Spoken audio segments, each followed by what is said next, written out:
Deuteronomio capítulo 1, versos 9 al 25. Vamos a intentar abordar dos secciones diferentes del texto en esta noche de Deuteronomio. Leo la palabra del Señor en favor de todos. Y en aquel tiempo os hablé diciendo, no podré soportaros yo solo. Yahvé, vuestro Dios, os ha multiplicado y aquí hoy sois como la multitud de las estrellas de los cielos. Yahvé, Dios de vuestros padres, os aumente 1000 veces más de lo que sois y os bendiga tal como os ha hablado. Pero ¿cómo podré soportar yo solo vuestra molestia y vuestra carga y vuestra contención? Dadme de vuestra parte varones sabios, entendidos y conocidos de vuestras tribus, a quienes yo ponga por caudillos vuestros. Y me respondisteis, bueno, será que hagamos lo que has dicho.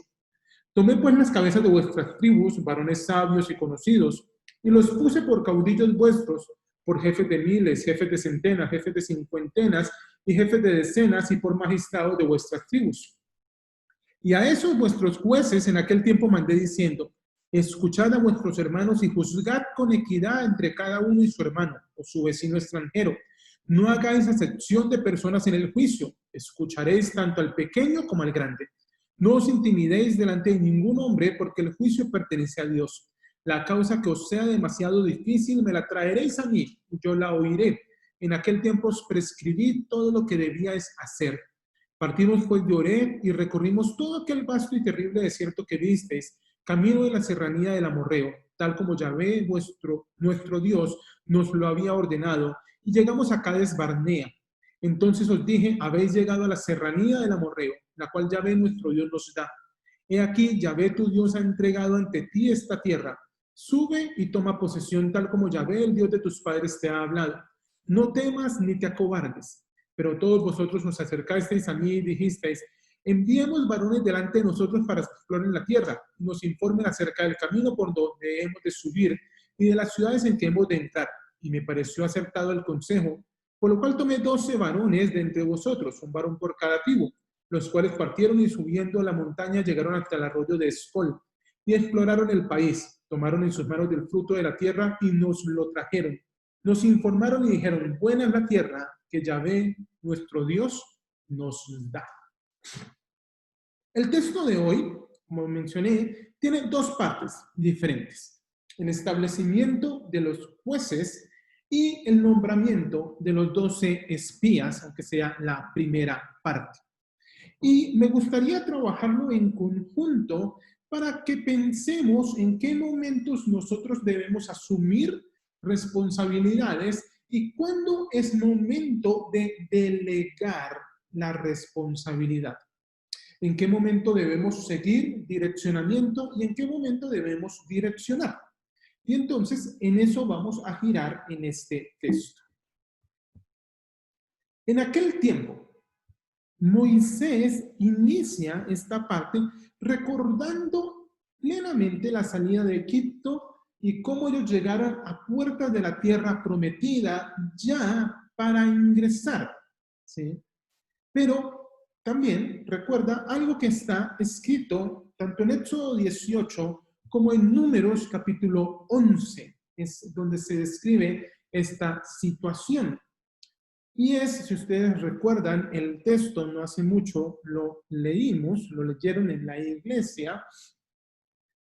El suegro de Moisés, Jetro, le dice, esto que tú haces es una locura, porque este pueblo es muy grande para ti. Entonces Moisés reconoce, no podré soportaros yo solo. No podré soportaros. No sé qué voy a hacer con ustedes, porque Dios los ha multiplicado. Curiosamente, en medio del reconocer que Él no los puede soportar, no se queda en que los quiere ver pequeños. Ruega al Señor, verso 11, Yahvé, Dios de vuestros padres, os aumente 1000 veces más. Y me hacía pensar en ocasiones donde preferimos que la situación sea manejable, donde tener el control significa que los demás no están siendo beneficiados. Moisés pudo pensar, hombre, Señor, no permitas que este pueblo crezca más y así yo los puedo manejar a toditos. En lugar de eso, él estaba preocupado y quería, anhelaba que el pueblo pueda crecer más, que el Señor los aumente, porque ustedes son una multitud. Pero si yo no los puedo soportar y quiero que ustedes crezcan porque son multitud, debo pensar entonces en qué es lo que voy a hacer. ¿Cómo podré, se pregunta en el verso 12, soportar vuestra molestia? ¿Cómo podré soportar vuestra carga, vuestra contención? Si usted leyó con detenimiento Éxodo y Levítico y Números, lee con detenimiento, se va a dar cuenta que es que el pueblo era cansón. El pueblo era fastidioso, cositero, buscaba pleito por cualquier cosa. Y yo sé que esto es un asunto que puede sonar a opinión, pero piensen en el pueblo saliendo de Egipto. Dios demostró su poder para sacarlos de Egipto. Abre el mar de los juncos para que ellos pasen por ahí, el mar rojo. Y después de pasar al otro lado, ay, es que el Señor nos trajo aquí para matarnos. El Señor les demuestra una vez más su poder, es que el Señor nos trajo aquí para matarnos de sed. El Señor les demuestra su poder, es que estamos aburridos del maná. El Señor les da codornices, es que las codornices siempre ya hasta me salen por la nariz. No, el pueblo todo el tiempo estaba peleando, ¿sí? Y Moisés era consciente de eso. Y les pide, denme dentro de ustedes varones que sean sabios y entendidos, y que sean conocidos, personas a quien yo pueda encargar. En la vida de la iglesia, haciendo el paralelo, hay muchas personas a las que les gustaría servir, pero servir en esos cargos que son visibles, que les gustaría liderar. Y uno necesita que cada persona que va a liderar sea sabia, sea entendida y sea conocida. Tres expresiones que apuntan a elementos diferentes. Recuerden que en la escritura la sabiduría está relacionada con el temor de Dios. Entonces, una persona sabia es una persona que se relaciona con Dios, que obedece la palabra de Dios y que depende de Dios. Eso es ser sabio en la Biblia. Relacionarse con Dios, obedecer a Dios, depender de Dios. Una persona entendida es una persona que piensa y sabe lo que está haciendo. Entonces, uno necesita que si una persona va a hacer un oficio dentro de la iglesia, un servicio dentro de la iglesia, pues que la persona sepa qué es lo que está haciendo. Por más buen corazón que alguien tenga, por más sabiduría en cuanto a dependencia de Dios que alguien tenga, si no sabe lo que hace, posiblemente no es la mejor persona para hacer eso que quiere hacer. Pero el último elemento es ser conocido. Y acá es un elemento de reconocimiento, que las demás personas cuando lo ven pueden ver, esta es una persona sabia y entendida. Que los otros puedan entender quién es la persona. Y en ese sentido, poder pensar, esta persona vale la pena seguirla, vale la pena trabajar con esta persona. Y eran puestos como caudillos, como jefes, sería la expresión. Y el pueblo dice, bueno, así vamos a hacer, ¿sí? Y entonces se eligieron este tipo de varones y se seleccionaron dependiendo sus capacidades para 1000 personas, para 100 personas, para 50 personas, para 10 personas, como jueces sobre las tribus, como personas que se iban a encargar de los asuntos legales, de los pleitos dentro de las tribus, ¿sí? Y estas personas entonces son nombradas como jueces. Y el Señor les dice, mire, no hagan acepción de personas. Juzguen con equidad, sea su hermano o sea un extranjero. Escuchen al grande y escuchen al pequeño. No se intimiden, porque la justicia, el juicio, le pertenece a Dios. Cuando se nombraba un juez, esa persona se convertía en un representante de Dios frente a los demás. Y como representante de Dios, entonces lo primero que tenía que hacer era escuchar, oír cuál era la situación problemática, juzgar, tomar un juicio, una postura frente a esa posición. Pero no se podía juzgar, como él me cae bien y aquel mal, entonces lo favorezco. ¿Sí? Eso que se traduce en la Biblia es usualmente como no hagáis acepción de personas en el juicio, literalmente es no juzgues mirando al rostro. Recuerden que se dice que la justicia es ciega. No se puede hacer justicia dependiendo de quién es. No se puede elegir al connacional versus el extranjero. No, se debe elegir lo que es justo. Y me llama la atención que recalca el escuchar al pequeño y al grande. Y puede o no ser un asunto de edad, es más un asunto de posición. ¿Sí?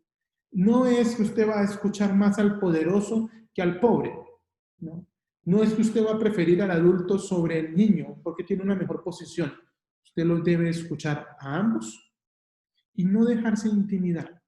Porque recuerde, cuando usted juzga, usted está juzgando de parte de Dios. Si volvemos al paralelo que les había mencionado en la iglesia, la persona que sirve está sirviendo a Dios. Sirve de parte de Dios. Y entonces no puede hacer preferencia de la gente a la que sirve. No puede haber favorecimiento del poderoso o el que no lo es. No puede intimidarse porque está sirviendo en nombre del Señor. No importa la situación. Cuando lleguemos al punto difícil, le dice Moisés, lo van a traer a mí y yo les diré entonces lo que debéis hacer. Y entonces la persona juzgaba, pero juzgaba hasta cierto punto. Y a partir de ese punto entonces delegaba. Era situación para que otro pudiese juzgar. Y a veces nosotros no reconocemos que en el servicio a Dios hay cosas que nos sobrepasan. Hay cosas que no debemos manejar nosotros. Es bueno que podamos acompañarnos como hermanos. Es bueno que podamos caminar en el camino de la fe junto a otros. Pero cuando la situación es demasiado problemática que sobrepasa nuestras capacidades, debemos entrar en eso que se puede llamar como remitir, ¿sí? Pasar a. Decir, bueno, esto ya es un asunto que de pronto yo no soy la persona para manejarlo, pero el pastor lo puede manejar. O el pastor puede saber quién lo puede manejar. ¿Sí? El hecho de que alguien venga a nosotros no significa que somos nosotros los que debemos asumir. Debemos ser sabios, debemos ser entendidos frente a lo que hacemos en la iglesia. Entonces, con esto en mente, entra la segunda parte del texto. Moisés recapitula, recuerda, ellos salieron de Oreb, recorren el desierto, llegan a Cades Barnea, que es el sur de Judea, ¿sí? Dice, a la serranía del Amorreo, a la tierra que el Señor tu Dios nos da, a la tierra que Dios ha entregado para posesión. Y les menciona algo que se utiliza muchas veces en la Escritura. No temas ni te acobardes, dice esta versión. Nosotros posiblemente lo reconozcamos más como no temas ni desmayes. Está aquí, está en el capítulo 20 de Deuteronomio, está en el capítulo 13 de Números, en el capítulo 14 de Números, está en Josué 1, está en el Salmo 27, en el Salmo 46, en Isaías 41, aún en Lucas capítulo 12 o Hebreos 13. No temas ni desmayes. No temas ni te acobardes frente a la situación. El pueblo en Cades Barnea entró en pleito con el Señor por temor, porque se acobardó. Y lo que sucede es que a veces cuando nosotros nos acobardamos, tomamos decisiones que no son las adecuadas. El pueblo toma una decisión que era acertada en cuanto a la practicidad, ¿sí? Tomar 12 varones, enviarlos, uno por cada tribu, a reconocer la tierra. Y lo que ellos dijeron era cierto. Este es el fruto de la tierra que Dios nos da y es bueno. Pero el no participar en conjunto del ingreso a la tierra, el no poner su confianza en Dios, les llevó a tomar una mala decisión. Porque dudaron de Dios, porque blasfemaron contra Dios, porque intentaron volver a Egipto, que era lo que ellos conocían. ¿Sí? De pronto usted ha escuchado que es mejor malo conocido que bueno por conocer. Eso hizo el pueblo. Diciéndonos, nosotros regresémonos a Egipto, que aunque sea eso ya los conocemos. Los gigantes de esta tierra no, ¿para qué vamos a entrar acá? Y lo disfrazaron de piedad. Estamos preocupados por nuestros niños, por los más chiquiticos. Y eso les costó 40 años en el desierto. 40 años por no reconocer el obrar de Dios. 40 años por pensar que a pesar de lo bueno que Dios les estaba ofreciendo, el temor y la preocupación eran mucho más poderosos. Aún así, noten que el texto mantiene la misma estructura. Se elige una persona por tribu, alguien que represente, alguien que acompañe, que direccione. Y de ahí la importancia en la escritura de orar por aquellos que el Señor nos ha puesto en eminencia. Porque pueden acertar y llevarnos a orar bien. O se pueden equivocar y hacer que andemos 40 años por el desierto. Frente a eso, entonces, me gustaría que pensáramos en nosotros mismos. 4 aspectos de nosotros y después una diapositiva más que va a venir. El primero de estos aspectos es si entendemos que la fe necesita de la comunidad. Nuestra fe es una fe comunitaria. El Señor ha multiplicado a su pueblo. El Señor los va a aumentar todavía más. Pero necesitamos vivir y estar como uno solo. En estos tiempos donde mucha gente extraña el congregarse, es más fácil entender que la fe, tanto el cumplimiento de la ley, no depende solamente de mí. Usted no es creyente solo. Un dedo solo, un ojo solo, una nariz sola no es cuerpo. Usted necesita de los demás. Usted necesita caminar con los demás. Entonces, la fe no es algo que usted hace por sí mismo. Cuando uno dice, ay, es que mire, yo por mi parte adoro a Dios. Y si los demás no lo hacen, a mí no me importa. Usted lo puede decir. Usted lo puede intentar. Pero entonces hay un elemento de la fe que usted no ha entendido. Todas las figuras de pueblo o de iglesia en la Escritura son corporativas. Somos una nación, somos un reino, somos un pueblo, somos una familia, somos un cuerpo, ¿sí? Somos un ejército. Todas esas figuras implican que uno no es una persona sola. Moisés, el gran Moisés, se dio cuenta, yo no puedo solo. Yo necesito con quién más ir. Yo necesito con quién más caminar. No sigamos con la idea de que la vida en la fe la podemos vivir solos nosotros. Lo segundo es preguntarnos si nosotros estamos obedeciendo a los líderes y participando del direccionamiento a otros. La gente que se puso sobre 1000, sobre 100, sobre 50, sobre 10, eran personas del mismo pueblo. Eran personas que servían en compañía de Moisés.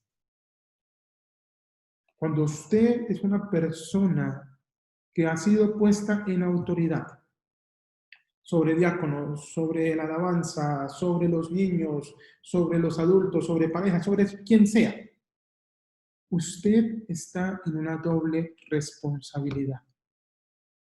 Está en la responsabilidad de dirigir a otros para que obedezcan la palabra de Dios. Pero está en la responsabilidad de usted mismo obedecer la palabra de Dios. Porque si usted no obedece a Dios, puede tener muchas buenas intenciones, pero no va a ayudar a que otros lo obedezcan.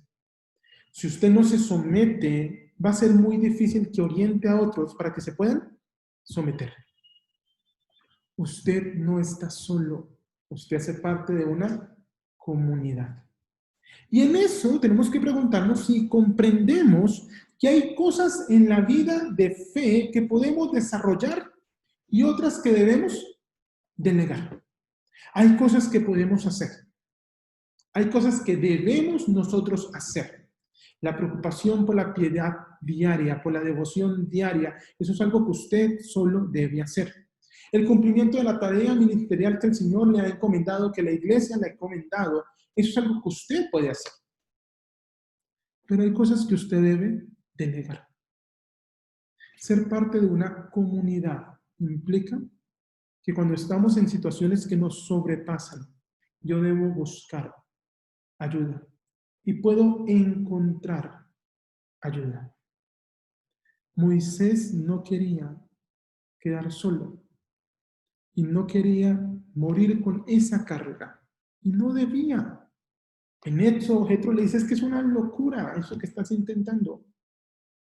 Vas a desfallecer tú y contigo va a desfallecer todo el pueblo.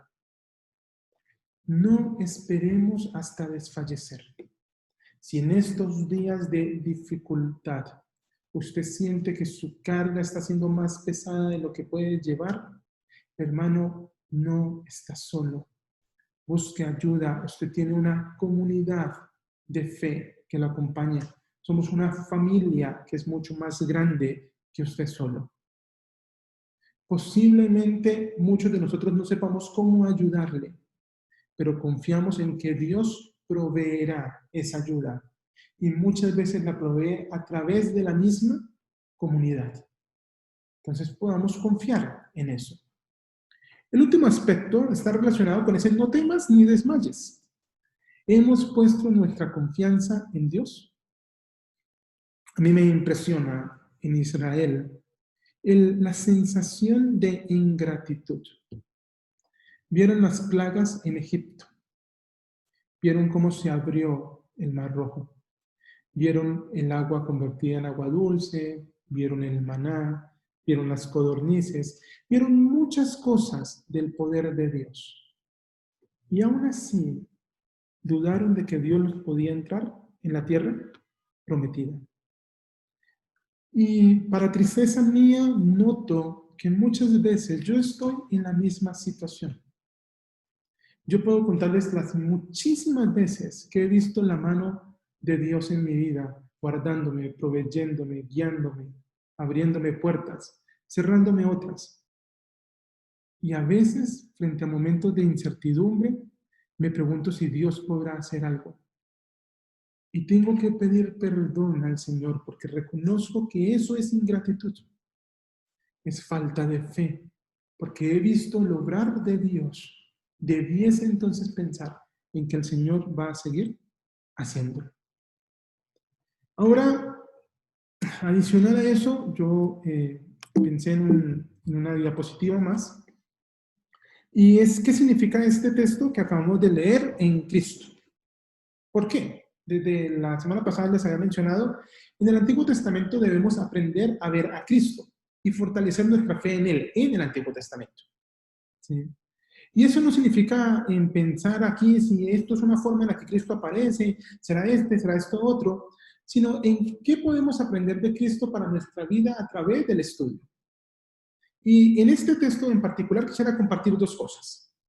La primera de ellas es que Cristo es nuestro modelo para juzgar, nuestro modelo de juicio, la forma de juicio imparcial, la forma de juicio escuchando al grande y al pequeño, la forma de juicio tanto el nacional como el extranjero, la encontramos en Cristo mismo. Como nosotros somos llamados a crecer a la estatura de Cristo, entonces servimos en la misma línea en que Cristo sirvió. Lo segundo es que en Cristo encontramos reposo para no temer y fortaleza para no desmayar.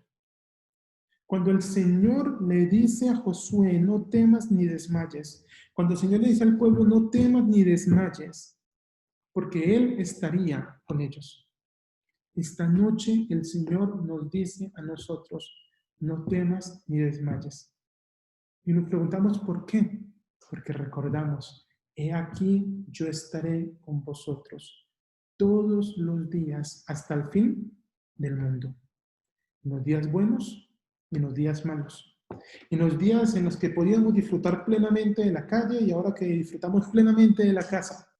El Señor está con nosotros. No tememos, no desmayamos, no por nuestra capacidad, sino porque el Señor siempre está con nosotros. Oremos.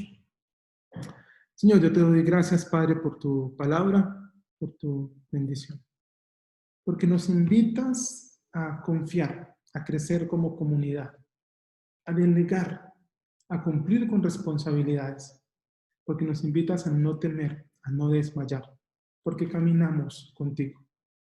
Que nuestra vida se afiance en ti. Que tengamos reposo en ti, Señor.